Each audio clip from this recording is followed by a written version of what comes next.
औज़ुबिल्लाहिमिनश्शैतानिर्रजीम बिस्मिल्लाहिर्रहमानिर्रहीम। फ़िक्रात से और तफक्कुरात से बचाव और कर्ज़ों की अदायगी के लिए ये बेहतरीन दुआ है जो आप सल्लल्लाहु अलैहि वसल्लम ने हमें तालीम फरमाई है। तो देख लेते हैं इसको कैसे पढ़ना है। अल्लाहुम्मा इन्नी आऊज़ु बिका मिनल हम्मे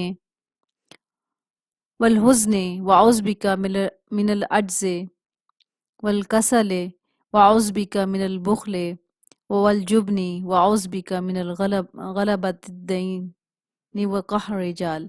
बड़े बड़े तफक्कुरात को दूर करने और बड़े बड़े कर्ज़ों की अदायगी के लिए नबी अकरम सल्लल्लाहु अलैहि वसल्लम ने ये दुआ सुबह शाम पढ़ने की तलकीन फरमाई।